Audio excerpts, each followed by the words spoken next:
if you were to tell yourself, when you started your business with what you know now, what would you say are like the three most important things you can do with your time in the, let's say, pre-6-figure phase? Like, what are the three most important uses of your time? One is your branding, Mm. visual branding. And I don't mean just as simple as brand colors, but just your overall vibe, visual branding, your brand messaging and story, and be very, very clear on the psychographics of your ideal client versus the demographics. People buy based on emotions, and your visual branding needs to connect with them emotionally. Your stories need to be packaged in a way that connects with them emotionally. And you get that nailed, or you hire someone to help you get that nailed. That's going to help you stand out in the sea of basicness that we see out there. Yeah. And I would say the other factor is you really have to learn how to create strategic, profitable content, video content and written content. If you don't know how to do the video or the written copy, it's going to take you a long time to make money. Yeah. And content marketing's not going anywhere. Video marketing's especially not going anywhere. And anyone who says, oh, I just share my stuff, a couple times a week, and I don't know, people buy, well, they're lying. Yeah. Unless they're a celebrity or like they've built some crazy like influencer account, and for whatever reason, that's a unicorn deal if it's true at all.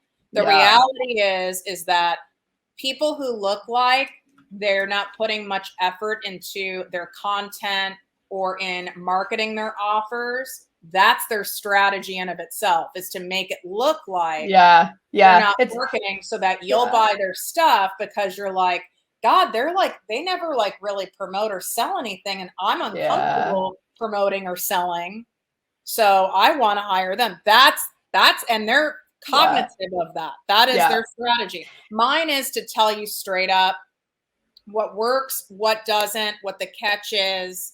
That's my strategy. I'll tell you what's worth your time and what's not. We're not available for doing unnecessarily hard things, but there's some tedious stuff you have to do, like how I spent, from 6 a.m. till 11:30 a.m. I was straight on my computer, revising, editing word by word, dozens of pieces of content, from ads to emails to a landing page. And could I have not done it? Did someone do all that writing for me? They sure did. Could I have just gone, oh, whatever, go for it. Yeah. Well, remember how much money I have on the line. Yeah. But would you be willing to risk that much money and not do it? No. Well, and I think there's a very fine balance between hiring the right people and delegating to the right people. You got to train them, and they've got to learn your voice. And then it's like, okay, now you have a leash to go for it, but you've got to put that energy in first to building your own brand to where people even know the voice, and so that's why, I always look at business as this phase-based way, where it's like in the beginning, you're going to be doing a lot of that upfront discovery process. Who am I? Who do I work with? Who can I get results for? Like that branding piece and that branding awareness. It took me a while to figure that out. Yeah. I was laughing because, when you're talking about copy, and I think that was probably one of the hardest things I did in building my business, is like, I didn't like, especially coming from the academic world, such a different version of writing. It's not about, yes, you're taught, right? And I'm conventionally trained myself. I have my executive MBA at Pepperdine. That's not mentioned anywhere, by the way, in any of my stuff, because you want to know why? Because no one gives a shit. Yeah. Unless I had like you have, where I could call myself a doctor. Now that gives instant credibility. So I would take that, but I was too lazy to get my doctor. Yeah. But also, like, I think yes, I agree. It's like automatic credibility. It is. People are like, and it should be. You worked your ass off. The funny thing is, it's still like the imposter syndrome piece came up for me huge, because it's like, oh yeah, well, academic credibility is very different than like knowing how to build a business, And so I also think sometimes people, I want everyone watching to know, you don't need insane credentials to build a business successfully. That's the thing too. It's like, right? Because in some ways it can hold you back, just like we're talking about. Like, it made me write things that made no sense to everyday people. Excellent point, because you're probably writing, and this is what happens when I work with people that are very smart. I'll say, your writing is too smart. It comes across as condescending. You're pushing people away. It makes it come across that your teaching style is hard and boring because you're writing in proper sentence structure, proper paragraphs. You need to be writing content like it's a children's storybook, because people have the attention span of a gnat. And you're right. And it's like, it distances you. And it's not the intention. It's just how you've been trained, So then you go like, oh, Russell Brunson's work was like some of the most helpful for me, like reading copywriting stuff. Because I was like, he said something about, you need to be speaking at a 3rd to 5th grade level. That's what's going to help people come and want to interact with you. I'm like, oh, shit. And let me tell you guys something, as a former TV newscaster, any script we submitted, came back all red slashes through it. If it was past a 3rd grader's comprehension, that's TV news. Yeah. The most sophisticated news publication is the Wall Street Journal and the Christian Science Monitor, and that's at an 8th grade level. There is nothing past that.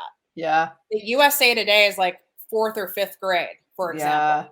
Which makes sense when you think about confused people don't buy. And so it's like that idea of, I've got to simplify my process, my steps, my strategies, what I'm talking about. And so for me, I think that's been one of the hardest parts of me figuring out my business, was like, oh, people want like step 1, step 2, step 3, whereas I was, I often go through this whole, like, here's the everything behind it. I want to teach you everything I know, not because just because I enjoy it and because that's how my brain works. It comes from a good place. It just doesn't work. Yeah, totally. Yeah. Not in this sector, right? That would work if you were writing a book for your peers in the academia land, right? Which no one would actually read. Right. I mean, my other business, I go after big corporate clients. Very different than having an online business. That's a very different model. That's an agency model. It was built in the old school way. Like, you actually have to go and use pitch decks and go, fly all over and meet people in person. It's a very different thing. So I had a learning curve too. Yeah. Did I have a leg up? Yeah. I had a leg up in the sense that I'm already a professionally trained broadcaster, but each and every person watching right now, everyone has a leg up. Yeah. You just don't know it. Right. Some people, you might forget that you have it. Yeah. Some people, it's that they're naturally charismatic. Yeah. Some people are just so, they're so book smart. That is definitely not me, right? Some people are just really come across really great on video, or just naturally good at explaining things. Some people know how to take just incredible photos, scroll stopping photos. Every single person has a leg up, and then we're envious of the people who have the leg up that we want. Like if I always say, like, if I knew how to do tech and like graphics, oh my God, my business would be like $10 million right now. Yeah. And that's where then you delegate, right? Right. But I still would, like, I feel like if I knew how to do it, like I could just like, and like get it done. Oh my God, I feel like I'd be so much further ahead. It's funny because I have things like that too. And what I've come to realize lately is it doesn't matter, because it can do all those things. It takes time.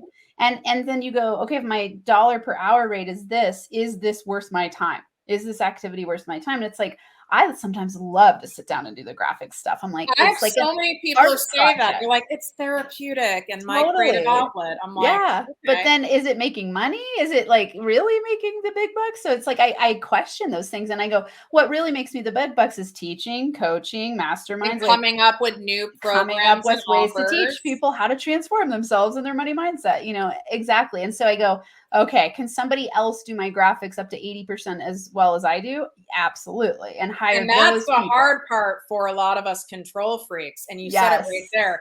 And if I have a couple people on my team who get to 80%, you're winning. 80% winning.